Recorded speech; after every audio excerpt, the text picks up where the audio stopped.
This formal session, which just was organized over the last, I think, 4 days, is one of those instances where we want to spur entrepreneurship in the country. There's so many people in the country. 62% of Kenya is under 24.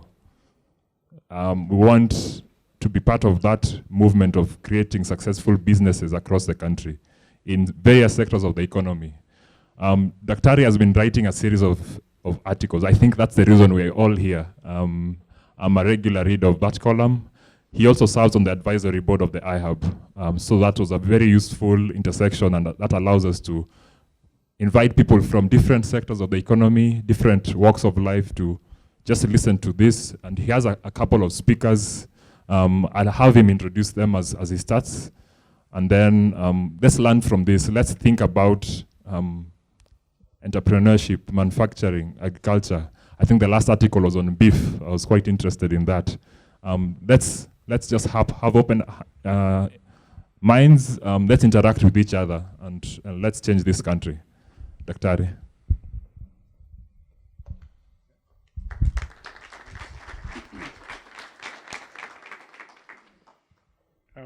Good morning. As Josiah said, we've been writing in the Nation blog, in the Business Daily, and every time if you read the comments, people say, let's take action, let's move, let's do something. And the focus of my articles have been actually to improve productivity in this country. That is actually the aim, number one. Number two, to figure out how we can diversify entrepreneurship in this country. I'm saying this because a lot of studies show that people do what they see what others have done. So if you want to sell tomatoes here and you make good money, in a week's time you would find 10 people with tomatoes here. And then you end up having too many tomatoes, fewer buyers, and all of you collapse. So, and they're doing this when you find that there are so many other opportunities that can actually arise from those tomatoes. So the right way is you come and see when there are too many and you see that they are not selling, then you find a way of actually drying those tomatoes and lengthening the life of the tomatoes and create value out of what is being thrown. So often I go around the city. If you go to the City Park Market, for example,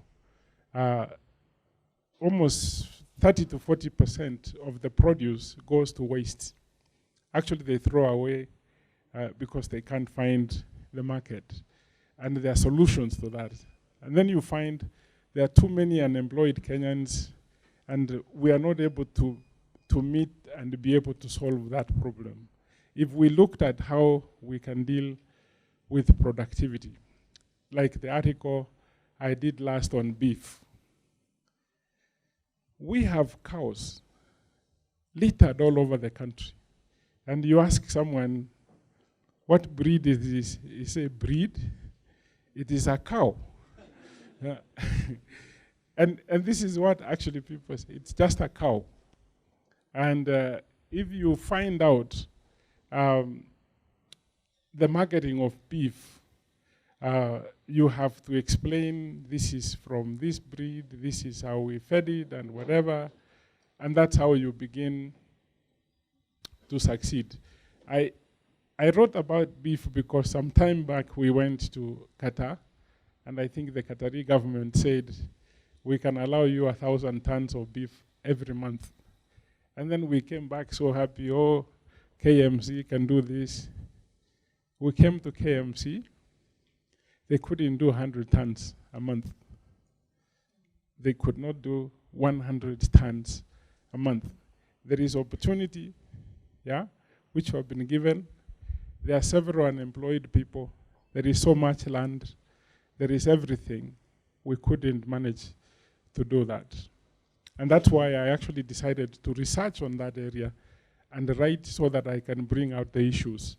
I'm so happy about it because the feedback we have got is overwhelming. We got the chairman of Brand Breeders Association has invited me and anybody who would want to come along. We go to Nanyuki so that we can be able to see what they're doing with the brand breed. Others wrote from as far from Japan, saying we want to join you in this effort. So many of you wrote, so many from Mombasa, from other parts of the country, but they were not able to come here because of the short notice that we gave, but we said, let's just begin, and we can figure out how we can get to everybody. So we would be having like a monthly free lecture on helping Kenyans identify opportunities. Because for you to succeed in an enterprise, you have to recognize an opportunity.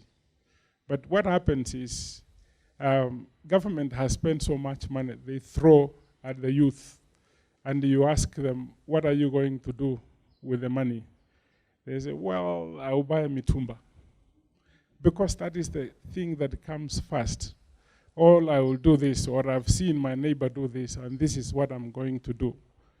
So today, I have a number of speakers, a very diversified group of speakers, which I would give a few minutes after I go through entrepreneurship itself. Then they can talk how they fit into that entrepreneurship. I have Professor Gashigi from the University of Nairobi here. And it is so critical because a few years ago, when we wanted to buy the digital converters, we said, why can't we manufacture these things instead of getting them from China? So we actually went to the university from the ministry when I was there. We made a prototype of a converter. We could not find a Kenyan investor to take it forward. So we sent it to China to produce and they sell it to us because we trust Chinese. So I actually felt so bad and I said, why is the university so far away, Ivory Tower, from the citizen? Because new ideas, as you would see, would come from research. If you want to improve on if you want to innovate, research is very key to do that. And that's why we want to bring the university to work with those in industry and also invite the government so that we can have a better policy framework that would support entrepreneurship. And it is an entrepreneur who would actually create the jobs in a free market economy. It is not the government that would create the jobs. So we actually need to get this and bring it together. I have Catherine White from IBM. IBM have given us free computing power in what they call Watson. Some of those of you who are developers here, you know what you can use with free computing power. I will stop there so that she can be able to talk more about the computing capability that they can give to us. I have also Patrick from 3D Print. From 3D Print, they are the first Kenyans who have brought this new manufacturing capability where we don't have to buy women earrings from China. You just go print. You just go and they print. They can print your teeth. They can print your ear cartridge if your wife cuts it. They can print. They can print practically everything. This is actually very key because 3D print is going to be the most powerful thing in the days to come. I'm not a prophet, but that is what is going to happen. Uh, this is true. I would ask Dr. Nelson also from, he's a vet, and it is actually the article on beef that has brought us all here, because it was actually a very compelling article showing how we can be more productive. Let me go through a few definitions, because this will form the basis of discussion. Kenyans love to discuss on the basis of opinion. If I'm very strong and my opinion comes out, that is what Kenyans take. And we don't look at research or data or be able to support anything using data. The articles for next week that I've done, I am actually discussing how we can leverage on data to be able to make better decisions. And some of you probably have seen so many data related articles. So let's go through a few definitions. I don't have instructions on how to move with this. We are using this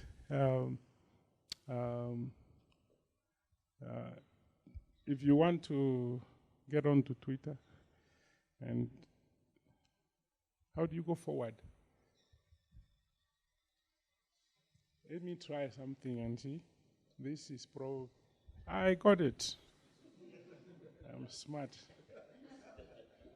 I'm smart. So, actually this confuses a lot of people. What creativity, because it's so important. The ability to use imagination to develop new ideas, new things, or new solutions. That ability to do that. You actually must be very perceptive to be able to know that there must be a problem for you to be able to begin to think around these imaginations and coming up with new ideas. And as we move, I would show you why we are having this definition first. But let's look at innovation, the process by which entrepreneurs convert opportunities into marketable ideas. Innovation. Someone in Kenya looked and saw how much problems we had with sending money. Because most of the resources, money moves from cities to rural areas. And sometimes someone is in hospital. What happens is when the patient is discharged, the rural people call and say, now they have discharged the patient, we need the money.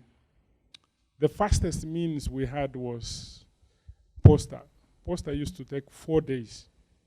4 days. And actually 4 days, if you are good in shouting at them that the money was sent yesterday and nothing, it could take up to 6-7 days. And the checks, they used to call them up-country checks, used to take 21 days. And the patient is supposed to remain in hospital until the money arrives, and then they discharge the patient.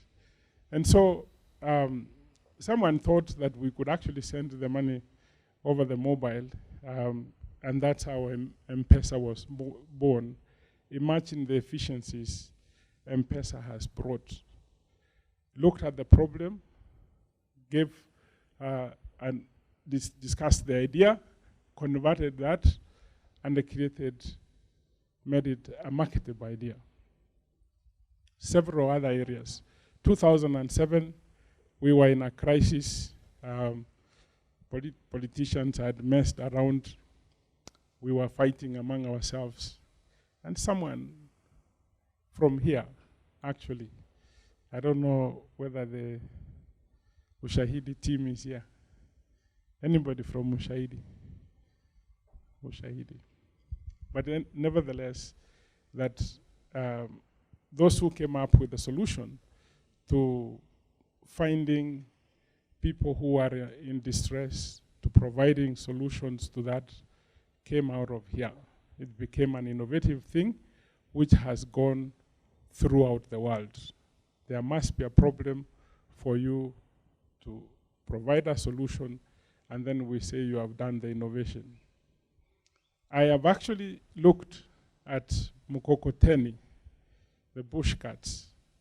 Every day I drive on Limuru Road, and I say, this is our national shame, because we could make actually a 2-stroke engine to pull that thing. And we can use ethanol. Instead of killing the people, it can actually pull the thing. I don't know whether anybody has ever thought about it. Mkokoteni, do you know what it is? This is a bush cart. Yeah. Americans in 18 discovered a vehicle. I mean, from the horse carriage, they said, I think we can get something that doesn't get tired to pull us. And they created the vehicle. But they suffered through because they couldn't know how to stop it.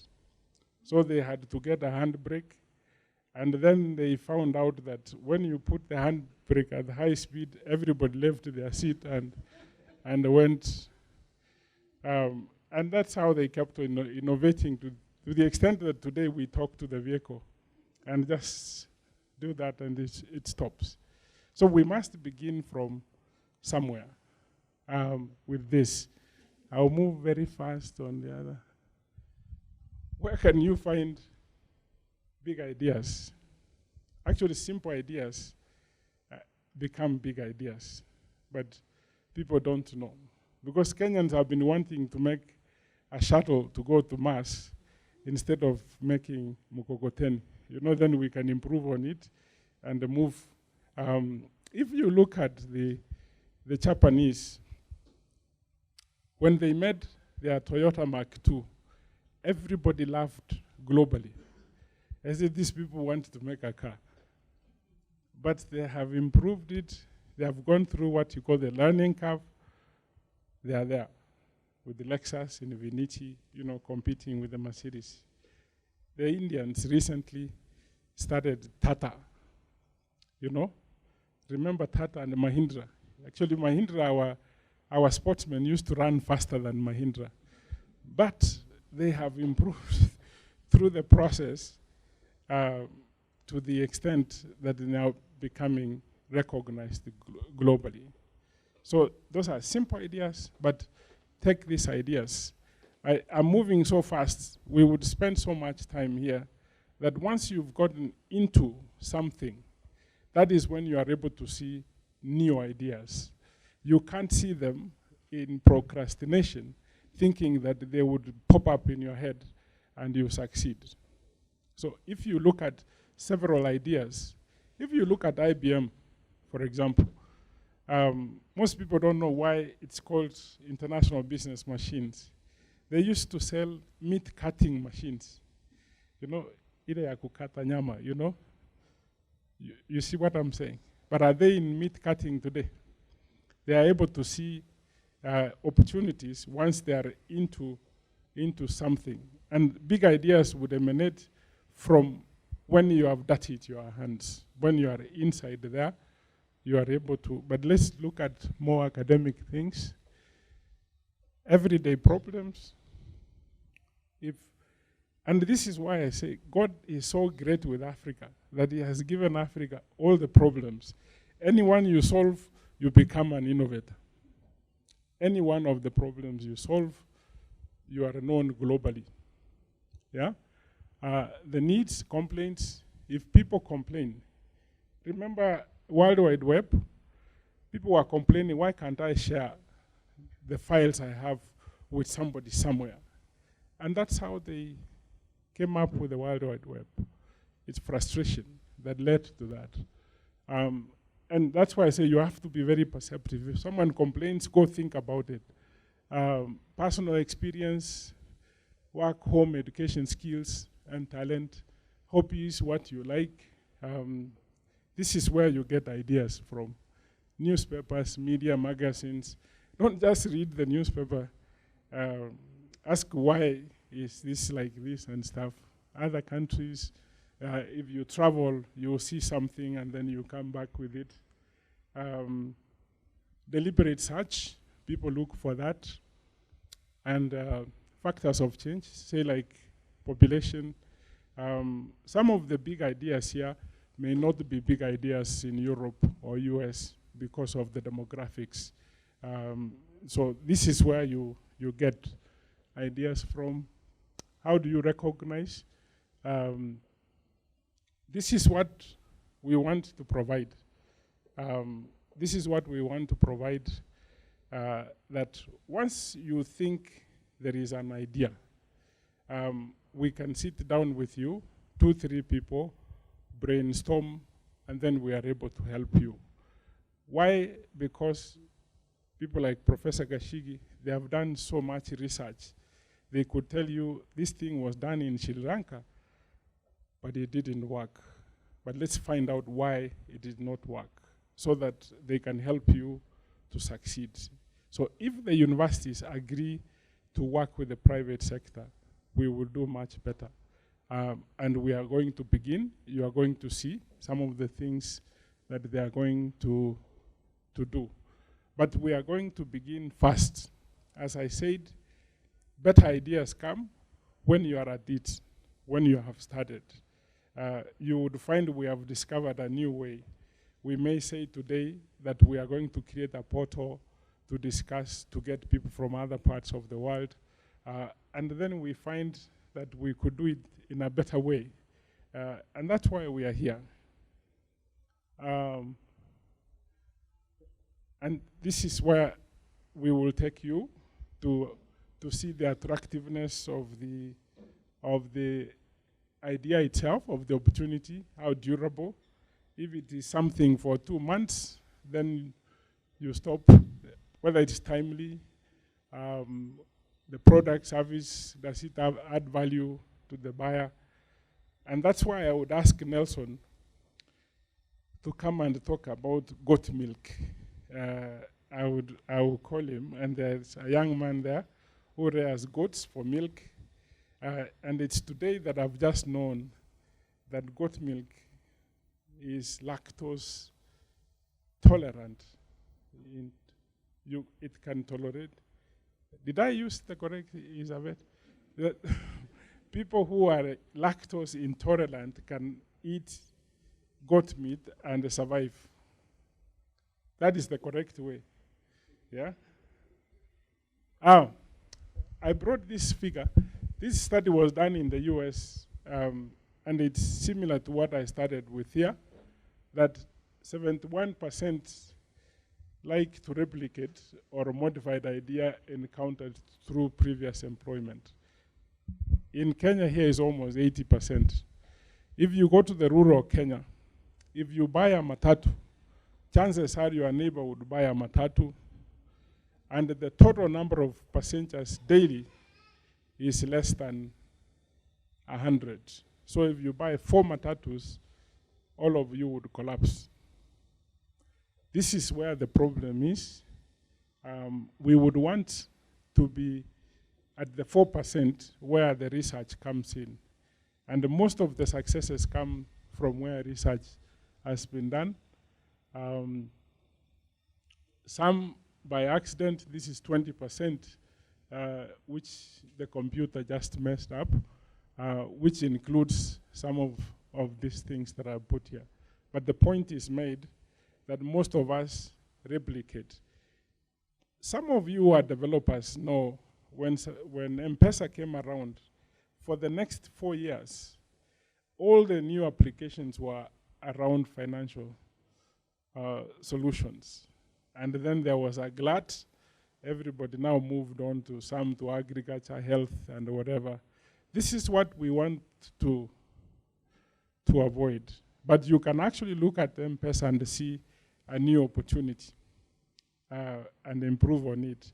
I'm not saying that you don't look at the products that exist and change them, but we're saying we could change very easily. The factors in opportunity recognition, active search, alertness, prior knowledge, and social networks. What we are trying to create here are the social networks so that we can share. If I share an idea with you, like I want Nelson to share, goat milk. Why would he get into goat milk? I mean, it's a very simple thing. You would find there is reason why we need to have networks and be able to crystallize those points. So I moved so fast because I want you to benefit from some of the people, like Professor here. Professor, I don't know, you allow me, I get Nelson to come. Tell us about livestock, a few things, because this is what brought us here, and what opportunities, how you identify opportunities in that. Nelson.